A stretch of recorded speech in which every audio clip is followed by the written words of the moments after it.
you. Thank you so much. You're so kind. You're so kind. Straight away, I'm going to be talking to two young, dynamic choreographers, man. This whole aspect of choreography is something that really blows my mind. You know, how do you sit down and create dance movements? What motivates it? What is it about? Anyway, I'm going to be talking to them, and one of them especially is going to be talking to us about dance, using dance as an educational tool. Very interesting, isn't it? Yes! Let me introduce the first one. Put your hands together. So for Senna Atuga. There we go. There. All right. Please have a seat. Yeah. And that's not it. The next guy coming in, another brilliant choreographer. Put your hands together. Welcome back for a word. Here we go. Have a seat. Also known as Taste, man. Thank you. So we have Taste and Biggles, man. Show them some love. Cool. I'm going to start with you, Biggles. Where's the name from? That's way back in secondary school. Oh, really? Yeah, Keta Secondary School. My good friend Lebeni started calling me Biggles. I don't know why. Oh, really? Yeah, so then So it stayed? it stayed. Well, you look Biggles, you know. And Taste, I'll be coming to you and also find out where the name Taste come from. But Biggles, let's start. You went to the University of Ghana? Yes. And you studied choreography? I studied choreography for my undergraduate and then for graduate works. Yeah. Were you always interested in dance, or you know how they think that people who are into the arts, something that happens, okay, let me go and do, or was it something that was always? I started dancing. My mom used to take me out to this cultural group to go and dance when I was younger. And so when I gained admission to come into the secondary school, I wanted to do like the econs, French. And so a cousin of mine who was like, you like dancing, and whenever your reports come home like from secondary school, it was like, you like dancing and all that, so you can do BFA. It's very, you are toned to that area, so you should go get it. So I opted to do dance, and ever since, I haven't regretted. I see. Show some love, man. Show some love. Now, for those of you listening, you know, sometimes you don't even know you have a talent, and other people will be saying it too. Everybody is saying that you have it. Trust me, there's something in there. Taste. Boss. You're Bafo, are you too? How did you come with the name Taste? Oh, boss. Taste actually originated from my granddad. Your granddad? Yes, we had this thing after SS. Friends used to come home, and my granddad had a habit of eating, let's say, by 4 p.m., he had eaten his supper already. But we waited a little longer, and he was on medication. So whenever he had the food, he would come again to eat ours, me and my cousins. So when he was coming, he would be like, yeah, I'm in for taste. The fat taste. Yes, then my cousin ran away. I just sit down there and you come and eat with me. So when my friends came around, my granddad would just say, taste, and then boss. Then he would come and just taste. Yeah, then it got stuck. Put your hands together for Taste, man. Amazing. And you too, Taste, you have done also, you said it, dance? Yes, but not dance choreography. I did special dance study at the university, undergraduate, and that was more of ethnographic research. So you go into the villages, research about the dances, the socio-cultural aspect of all the dance, and report back to the school in a documentation. So I wasn't really towards choreography. I see. But you know, sometimes you're just studying various ethnic dances? Yes, we did dances. We danced from level 100 to 400. If you choose dance, you do it from level 100 to 400. But when you are in an environment where you are surrounded by something that is so peculiar to you, sometimes it grows on you. Yes, and you pick certain things from it. So that's how come I ended up in there. I didn't even know I could do it until I was handed the opportunity to perform in a choreographic piece, then given the opportunity to choreograph a piece myself. Yes, so that's...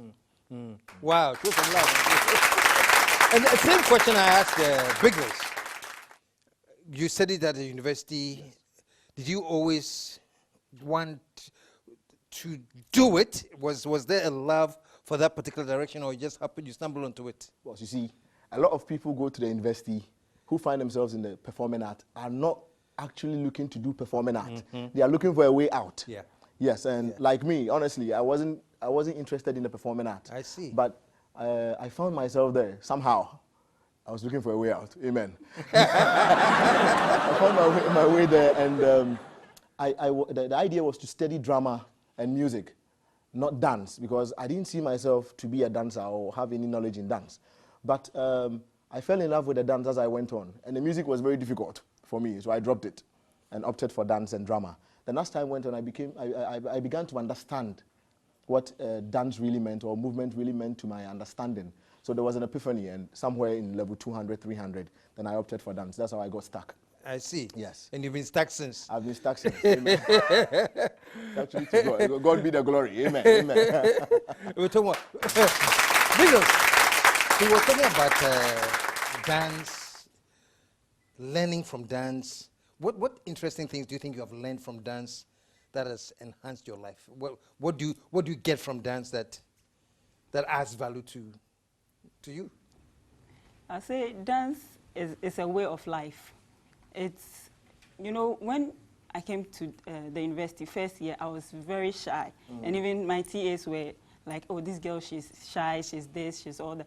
But as you begin to dance and as you begin to understand what dance is, you begin to open up, you begin to express yourself, you begin to go like all out. You don't really care, not really care, but you don't really care where you are. You just express yourself, whether in verbal form or non-verbal form. So Really? it has taught me how to live with people, how to even be with children, because Really? it's amazing how children move, and it's amazing how you get to be interested in their movement, and so they also see that you are interested in them, and then when you go, they go, you go. So you, you When you see say how children move, are you talking about their dance moves or Yeah. just generally as kids? their general movement and Really? then their dance movements. Yeah. So it's interesting how dance broadens one's horizon, how you just become Yeah. you just Yeah. know who you are, you just know how to relate to one another. I see. I see. Taste similar. Yes. Dance sharpens all your five senses to me, and it's quite interesting how you can, from studying dance, you can look at things outside dance. For example, your relationship with people, how you perceive imagery, how you perceive sound, how you understand human interaction, movement-wise, how you understand meaning, how you understand context, how you understand a whole lot of things about the way people behave. Dance is a way, is a methodology actually of understanding a socio-cultural build of a people. Whoa. Yes. So it's sometimes when people say there are questions about why people study dance in the university. I think that question comes from ignorance of the fact that people don't really regard dance as a viable tool for education or social life. You understand, and that is also a fault of there's a lack of awareness about the dance, or let's say abundance of dance, because we have dance everywhere, and because of that, most people don't respect it. And give attention to what dance can really do for us. There are a lot of advantages in dance. That So we can talk let about. me ask you, for example, you see somebody dancing kete or any dance. Yep. If you're just observing that dance, does that give you any insight into the kind of people, their history or something like that? Yes. Really? Definitely. It gives you a whole lot of insight. So if I take you to, like, say, Tanzania, to a place where you are not familiar with, and they put together cultural dancing, what can you pick from it? Well, first of all, if you go to a culture that you don't know anything about their socio-cultural history, movement is a way in. You understand? We share a common movement as African people, not common as in the same movement, but by virtue of understanding of our cultural environment, our uses of movement, gestures, and meanings, you can relate your own background meaning to that. Wow. But until you ask, if you're an outsider, until you ask what things mean, you cannot give your own understanding to it. But apart from that, if you look at the dance and its costume, for example, you know a recurring color can tell you what that society's dependence on the color means, for example. Yeah. And if somebody is interested in bright colors, you can psychologically, you can tell how the people are, if they are very open and all that, if they are expressive. For example, if you look at Kitty, if you look at how the adornments and all that are, you can see that the people are quite, they are very particular about the kind of things they associate with their culture. For example, the ornament, you can tell from their ornament that the land is rich from gold and all that. You can tell from their costume that they are very artistic when it comes to colors, for example. From their makeup, from their facial expressions, from their movement, you can tell a lot of things. You understand? Yes. Very, very interesting. Very interesting. Because you were saying that there's a lot of ignorance about dance. And I'm sitting here thinking, well, I have been quite ignorant too. Because I just see them dancing and Yeah, I mean, you can enjoy dance for dance. Enjoy the dance. You And can enjoy it. don't read anything into it, but there's so much you can learn from it. So much. You can just look at dance for the aesthetic purpose. You can just look at dance for artistic and educational purposes. So it depends on the audience who is watching the dance and for what reason they are watching the dance. Yes. All right. Good line, man. Because similarly, so you can look at the dance and say, this ethnic group must be very, very boring. Or these are dull set of folks. Can you tell that a dance? Yes. Really? Yes. Most groups, like most ethnic groups, have their own dance, and it's what it means to them. Now, when you take southern dances and then northern dances, you could see that southerners are very close up and they are very grounded. They are always on the low. Like when you are doing agbaja, when you are doing pan logo, they are always on the. But when you go to the northern side, you see them flying. Okay. Kind of. They are always. So it tells you their environment. When you go to the north, they have vast lands. They are open. The land is like sort of bare. Wow. But when you come to the southern part, it's crowded. There are a lot of things going on. There are a lot of things around. And so the movements are define the movement to fit the environment. Interesting. Yeah, so interesting. I could remember one day I went to Burkina Faso and then we went to the chief's palace and they were doing, they had to usher the chief in, like to the outdoor area. And so the people in the crowd were telling us that they have two colors. So when they come out with red, it means this. And when they come out with white, it means that. So when they come out with red, it means the king must go to war. And when they come out with white, it means there's peace. Yeah. So, I mean, and red in the Ghanaian culture, some of the Ghanaian culture also means the same. So Burkina Faso, Ghana, we share. So we have similarities, we have commonalities. Yeah. Okay. Very quickly, you've traveled quite a bit studying. Yes, I'm a Boga boss. You're a Boga. Yes.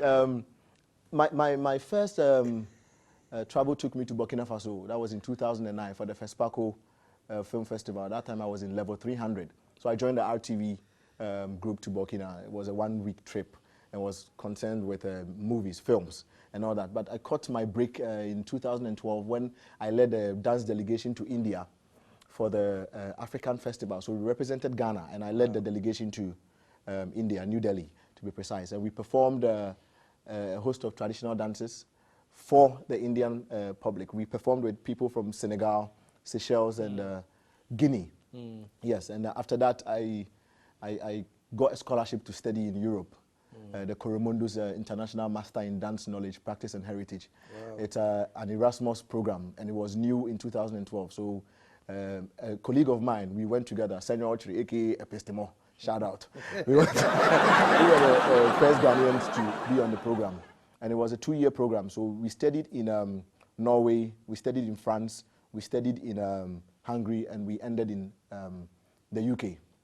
Yes, it was coordinated by a consortium of 4 universities. So we went around studying dance movement, dance as heritage, dance as knowledge, and all that there. Wow. So yeah, so and we had experiences to do research in Romania and present papers all over the places. So it was quite intense, and it was quite an interesting. Just a laugh, man. Just a laugh. Well, you know, folks, I mean, if you thought dancing was just dancing, dancing is deep, man. Dancing is deep. And we just had to bring you here so that we can celebrate you, you know, and also encourage younger ones like you who are also interested in dance and choreography to let them know that they'll be entering into something very worth their while. Okay, the one work that I've seen you guys work on is Wogbejeke. One time I went to and I said Wogbejeke, so I'm very careful. Yes, that's the one thing that I saw that I know you've worked on. Tell me a little bit about what goes into putting together something like that. I'll let my boss answer first. Boss. Your boss, okay. Okay, when we met Chief Movement and he told us about his concept on Wogbejeke and all that, and Taste and I was on board. So we also tried to bring out a concept out of Chief Movement's concept. Yeah, so from there from the story, how it unfolds, we began from the cradle of civilization, which we all know is Egypt. So we try to see how we can get movement out of water. So the beginning movement, we conceptualize it as coming, we all came out of the River Nile. Yeah, so we try to create water movements and the progression, it's how it continued. Yeah, basically, yeah. So you see, when it comes to choreography, people just think you put movement together and present it on stage for people to watch and enjoy. But it takes a lot of work. So, for example, when Chief Movement came, he said, I want to tell the story of Ghana. So help me create a storyboard to project my dream. And when someone comes to you like that and gives you just a broad idea, there's a lot of work to be done. Because sometimes people come without finished stories. They come so that you join somewhere, so that you develop together. When it is like that, it is very difficult. First of all, because you have to brainstorm and use all the elements around you to bring it up. So when he said we have to tell the story of Ghana, but we have to start from, we have to get something like Africa, talk about Africa. Then we sat down to discuss how Africans were created. We couldn't take it from the biblical point of view. We were allowed to do it as an artist. We are artistic liberty. We can take it from everywhere.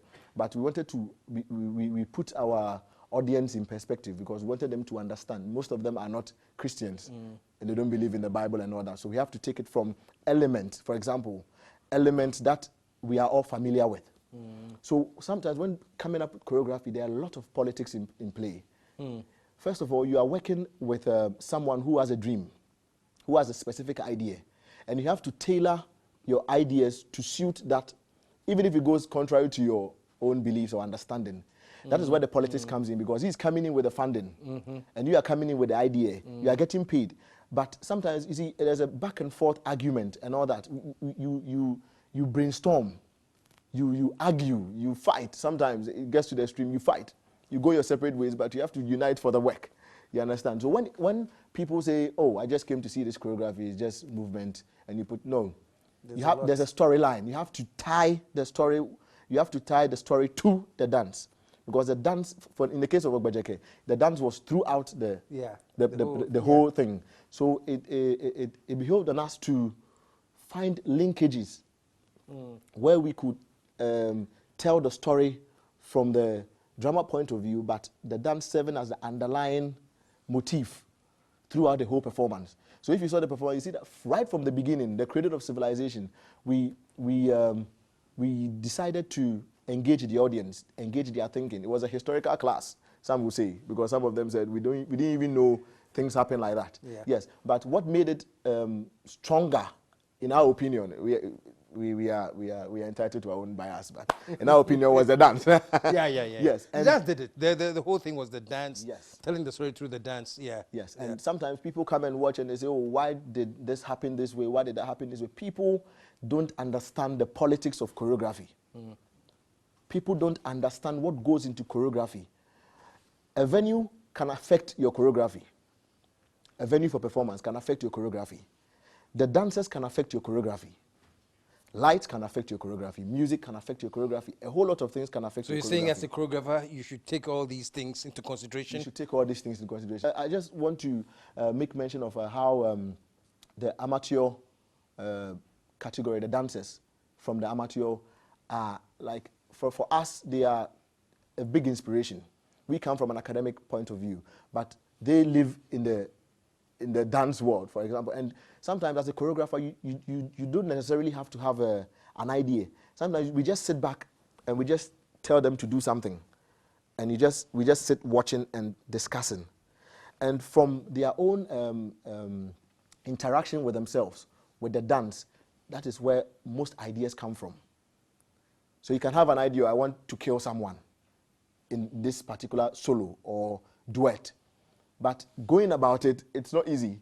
People think just taking the knife and stabbing someone or imitating stabbing someone is killing. But artistically, you can twist it. But when you twist it, you have to have in consideration the type of audience you are doing the thing for. And as one of our scholars said, we have, Professor Dinko said, we have two types of audience. As a choreographer, you must know this. We have the personal audience and we have the impersonal audience. The personal audience is the people you are creating the work for, who know the work. And they will judge it not just on aesthetic, but artistic meaning or social relevance of the movement or the dance to them. But when you're creating for an impersonal audience, those are the people who just enjoy it for aesthetic reasons or artistic. They just enjoy the dance for the dance sake. So when you are working as a choreographer, you must know. But you must be true to them, though. Yes, you must be true to them. Yeah. Yes, and in the case of Ogbejeke, we had to stay true to the personal audience as well as the impersonal audience. So where we had traditional dances, we tried as much as possible not to tweak it too much to make it not recognizable for them, for the personal audience. But when the impersonal see it, it's nice for them. But when it gets to the abstract part, for example, where we come out of the River Nile and all that, some of them have experiences abroad and performances. So when they see it, they say, oh, this is nice, this is nice. But the personal audience, you know that. Thank you so much. So, because any shout out before we... To all my fans. All right. And taste? Boss. Yeah. And who is your shout out going to? The shout out goes to the Neke group. The Neke group on campus. It's a Christian fellowship group on campus. Shout out to Neke group, yes. Christian fellowship. Fellowship, yes. The very funky name, Neke group. Neke, because in the group we dance, hands down. So it's a Neke group, yeah. Show some love and stick around. We'll be right back.